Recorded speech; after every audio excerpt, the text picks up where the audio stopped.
Chris Jenkins today for another one-on-one interview. Love doing these things. Today I had the honor of being joined by Terrace Marshall Jr.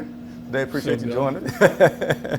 Terrace, anytime I interview guys for the first time, I like to start from high school. You know, I like to get people to know the player as well as the person. I mean, I should say the person as well as the player. So tell me about where you grew up and what that was like for you. I grew up Shreveport, Bossier, Louisiana.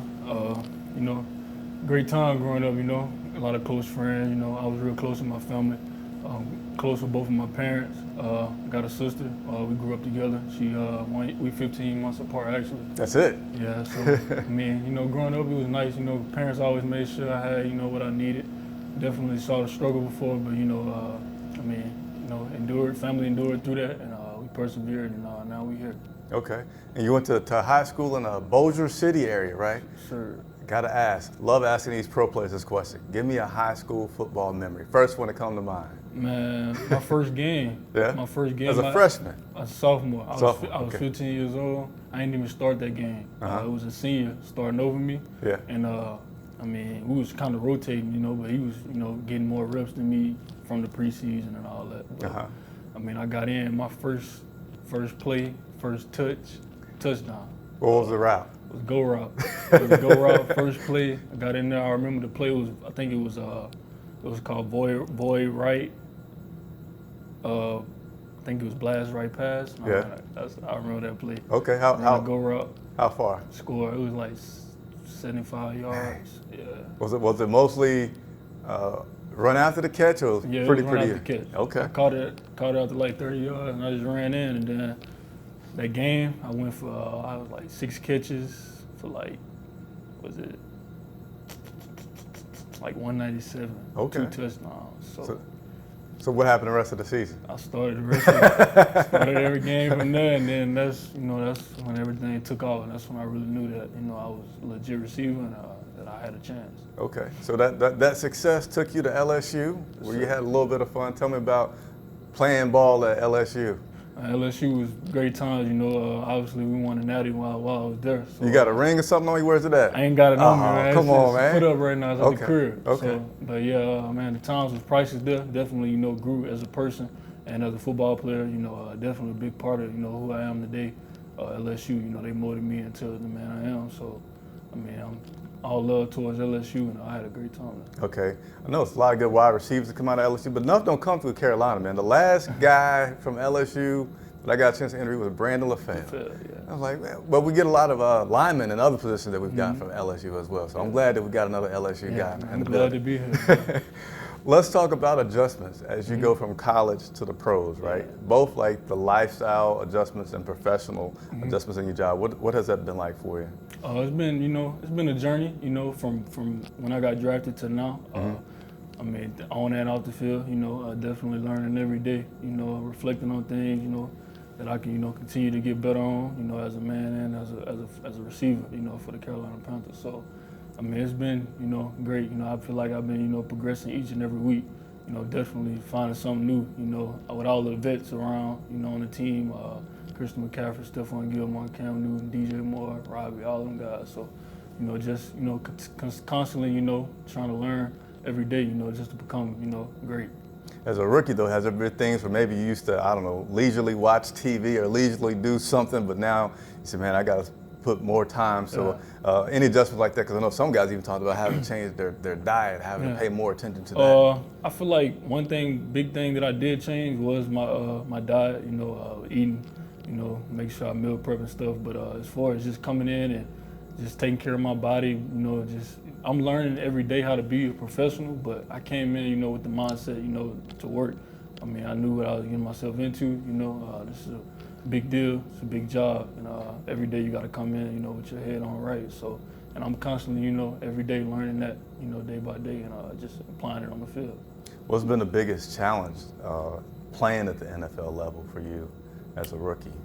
Biggest challenge, you know, I mean, you just have to, you know, make yourself understand that you got to control what you can control. You know, you can't worry about everything that's around you. You know, you got to focus on what your job is. You know, and don't let nobody else knock you off track. And at the end of the day, as long as you're doing your job, you know, you stay here, you keep playing.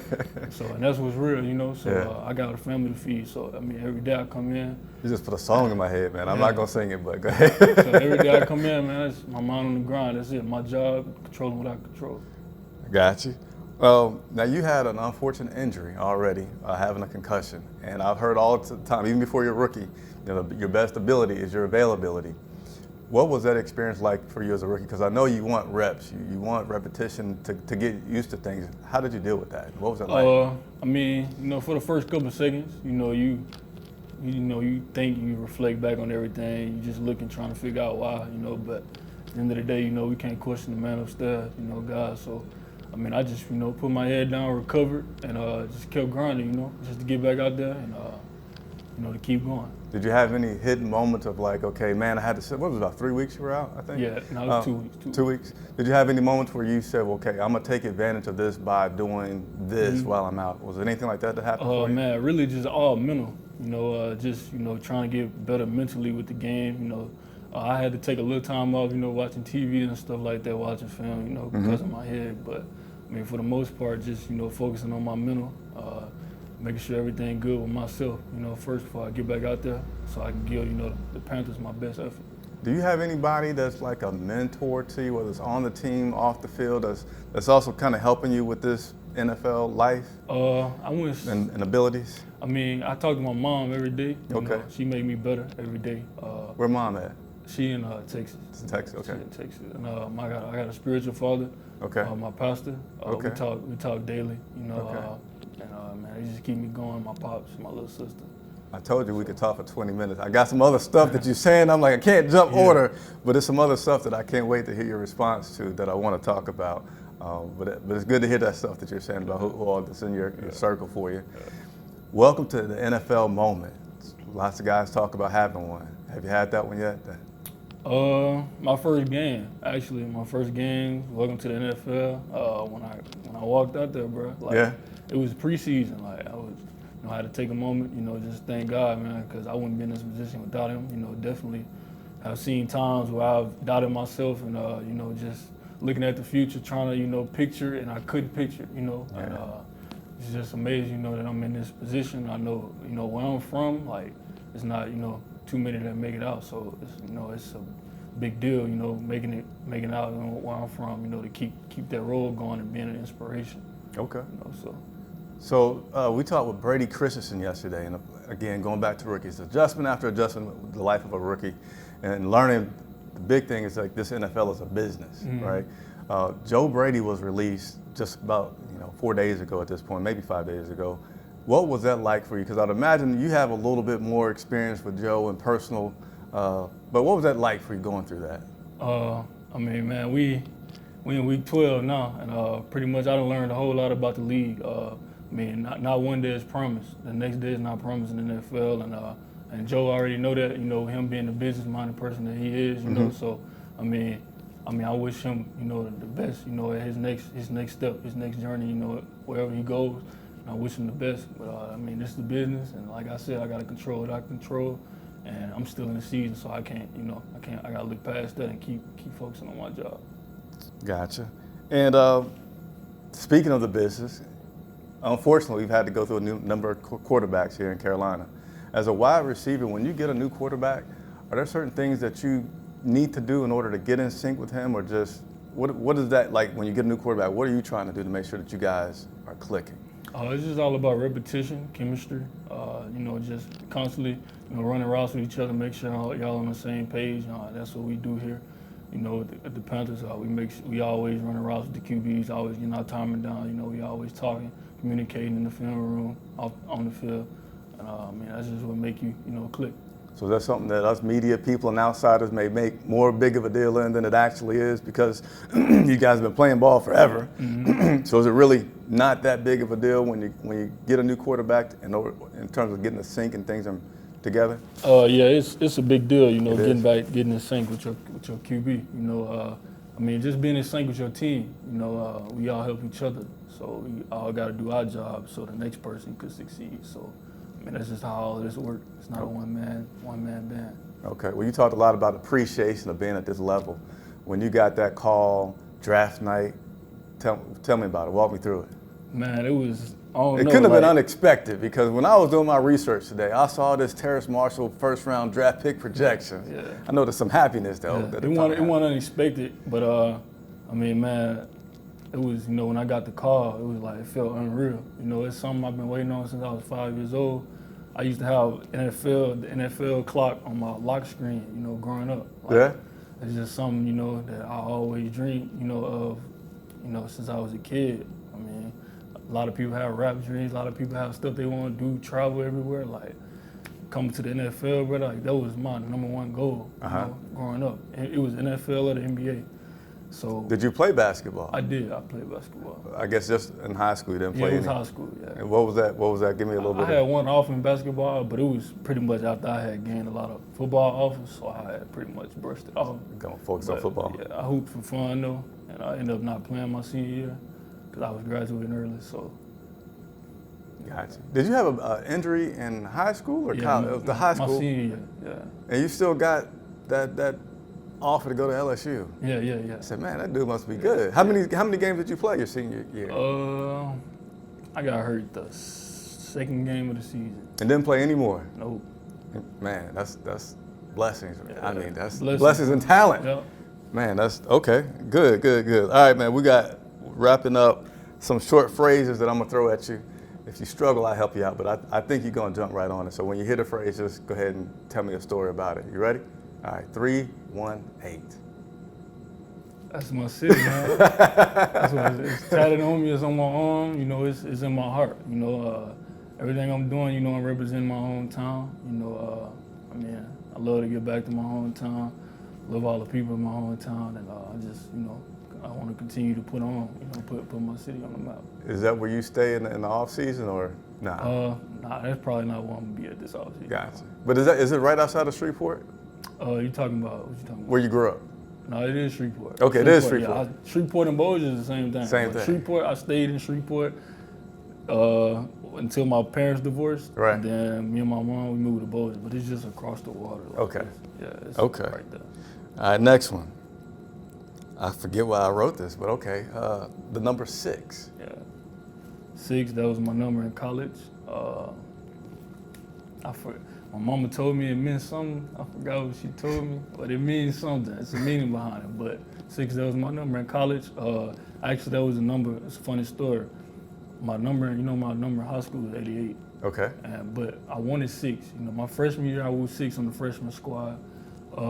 When I got to varsity, I ain't had no pull or whatever. They ain't know who I was.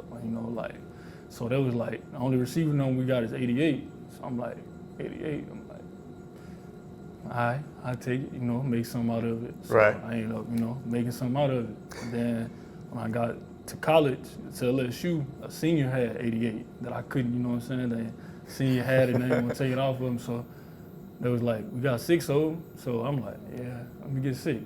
So I ended up getting 6. And then I was just like telling myself, like, I'll get 88 back when I get in the league. Okay. So, yeah, I got 88. That's the story. Yeah. Okay. Did you have any wide receivers that you loved growing up? Dez Bryant, Larry Fitzgerald, Julio. Okay. Julio, he's still in the game today. Yeah. A lot of respect for Julio. Man, that's about it. Okay.